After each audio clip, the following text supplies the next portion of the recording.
So first of all, I'd like to thank the organizers for inviting our participation.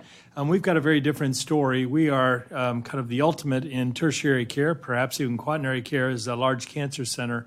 But the story I'm going to tell you is how we're attempting to engage to advance population health outside the walls of the institution.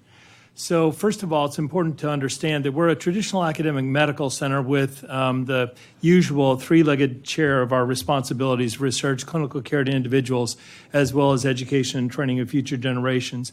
But 40 years ago, our leader at the time also wrote into our mission statement a commitment to prevention. And we've further defined that over the years to be both prevention and control. That is the work of the institution to serve the community. Combined with that, then, comes a definition of what are we talking about, because indeed we have a large prevention research enterprise, about $25 million a year. We provide clinical care, clinical preventive services to about 50,000 patient visits per year. We have about 200 trainees on our campus at any one time. So this fourth domain of prevention and control, what does it mean? And what we've done is to try to bring greater definition across our campus of 22,000 employees to define cancer control in simplistic terms, but that could be understood by the bulk of our employees as a first step. And so we defined that as evidence-based actions in three domains to effect a meaningful, lasting, and measurable improvement at a population level far outside of our clinical population. And that's through actions involving policy, public and professional education, not of our trainees, but outside the walls of the institution.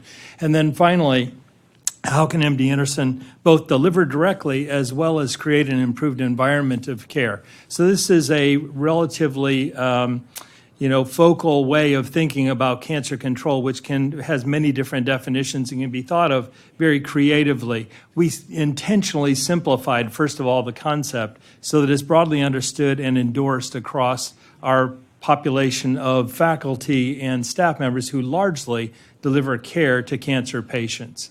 Second, then, what were our priorities in trying to address some of these things outside the walls of the institution? Well, tobacco remains the leading cause of preventable death, as well as disability and cancer incidence and mortality within our state. And our state is our primary catchment area, the population to whom we commit ourselves.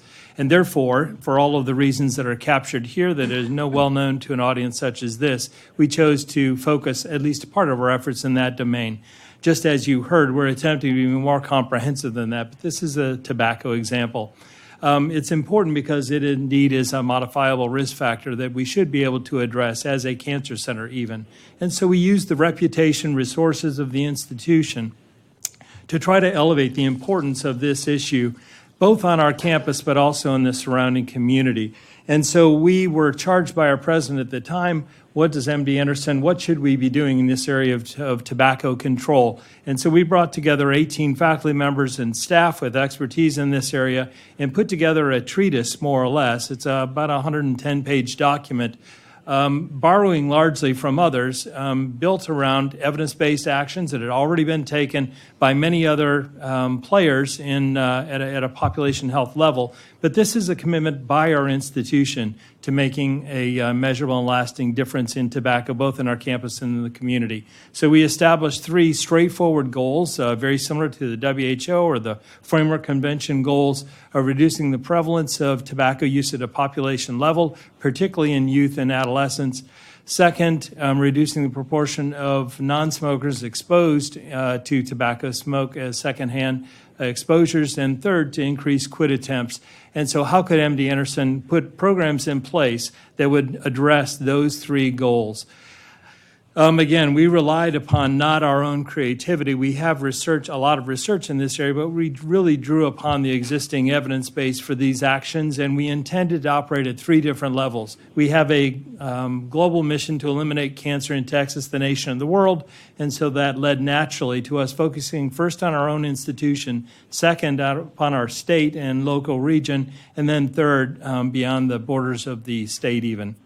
We've taken a number of actions, some of which are summarized on the right-hand side of this slide.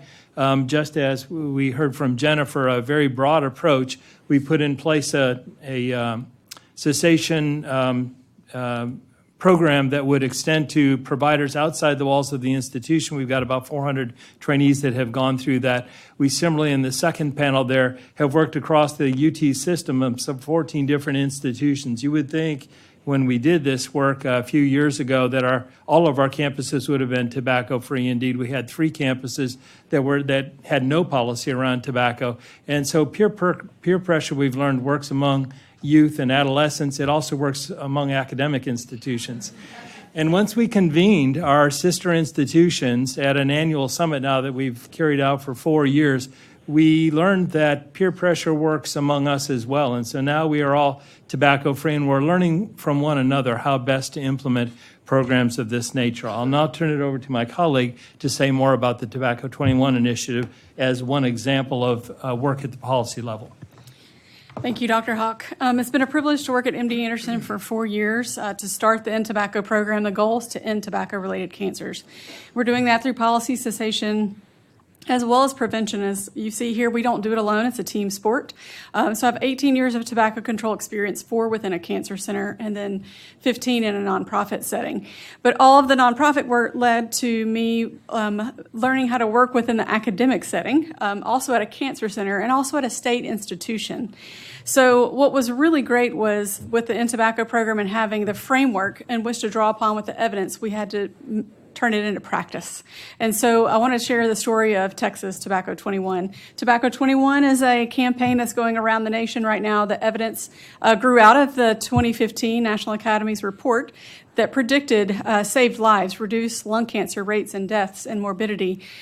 So we decided in Texas that we would follow suit after several states had attempted and have passed this legislation. In Texas, we meet every other session legislatively. And so in 2017, we attempted a statewide policy, but it failed. So we worked at the local level in San Antonio and some surrounding areas. But working in a conservative state as a cancer center, we are a respected voice, so we join the advocates in forming a Texas Tobacco 21 coalition. Our role is very specific, that we were an educational resource, because what can we not do as a state institution? The L word. Okay. So we are non-lobbying.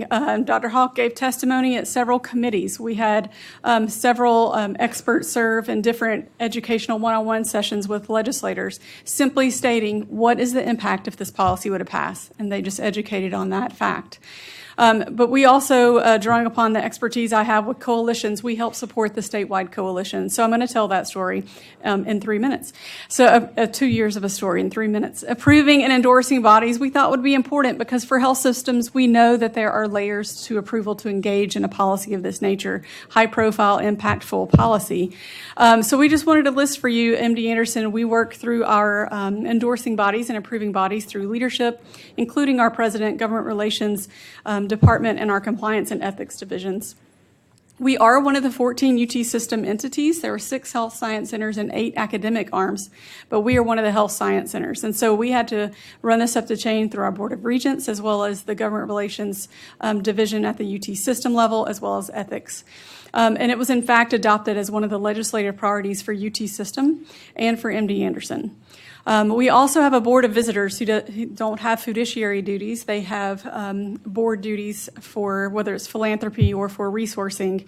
And we also ran this policy through those committees. So fully endorsed and approved. Here's all the actions that were taken over 2 years in growing the coalition from 13 partners to 100 partners in 2019. And again, it took 2 sessions, stewarding and nuancing and socializing this idea throughout the state to get passage just this past year in May with the governor's signature in June. We do have some concessions, but I don't want to focus on the actual bill versus the actual process. And so what health systems could do, and what we engaged health systems and our coalition partners to do, were to show up when asked, whether it was to show up for a press conference or bring youth out to speak. You'll see the white coats in the background. That was Texas Medical Association members standing with our legislative champions when they introduced their bill during session this January. On the right is a picture of San Antonio's Texas 21 coalition. We had the medical community come out and stand with us during a press conference educating on the issue. There were other action items you'll see in the bottom right corner, but it was really showing up. I wanted to show the diversity of our coalition, and you can't do that better than showing logos of these organizations, and I've grouped them.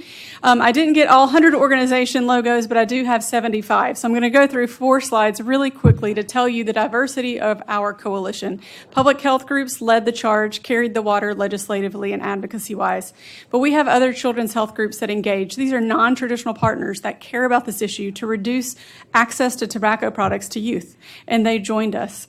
You'll see the wealth of health systems at the local and state level. You'll see the medical societies of all walks of life joined us, as well as state associations. And it was really fun to engage, again, non-traditional folks who wouldn't normally be at the table as messengers with us. Going beyond that, we have statewide health coalitions, statewide wellness coalitions, other nonprofits that joined us, but most significantly, you'll see the State Business Chamber joined our efforts, which was huge. And then, of course, some other state institutions. The Institutes of Higher Education is where we fall. All of these institutions, as well as some local school districts, joined the fight. The school districts were really passionate about this because of the e-cigarette epidemic among our youth, so they joined our efforts in the last year. And then last, we have these institutes from mental health and substance abuse, drug and alcohol coalitions, health departments. So you can see what we call the usual suspects, but also these non-traditional partners were very powerful in the Texas 21 campaign as messengers and to get the message out to their membership. So I wanted to be transparent about challenges. It wasn't easy working what is traditionally a progressive public health policy in a conservative state, but it was very impactful, and it was pushing through the opposition and working through the legislative process. But we had champions that were committed to the issue. They were committed to this as a reduction in cancer morbidity, mortality. They knew this would have a long-term impact, but it would have a short-term impact in creating the social distance for our youth to not have access to tobacco products. So they could see the short and long-term health impacts. Working with partners, working with people, trying to get consensus on one policy language is not always fun to work through, but that's the legislative process.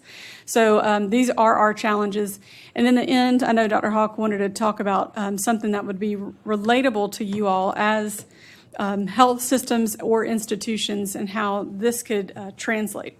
So I can leave most of this to the Q&A, but I just wanted to highlight, I was in the federal government working at the National Cancer Institute as a program official and a leader of an office before I moved to Anderson now about 12 years ago.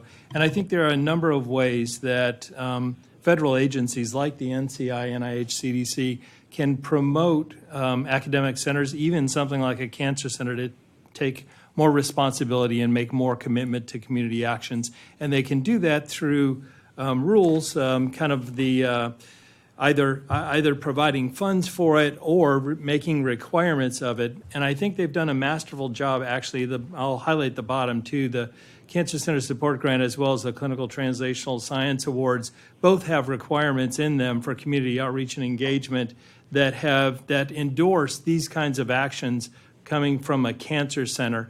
They're viewed negatively sometimes because they're considered unfunded mandates. On the other hand, to my mind, they bring these otherwise treatment-oriented organizations or research-focused organizations to the table around population health.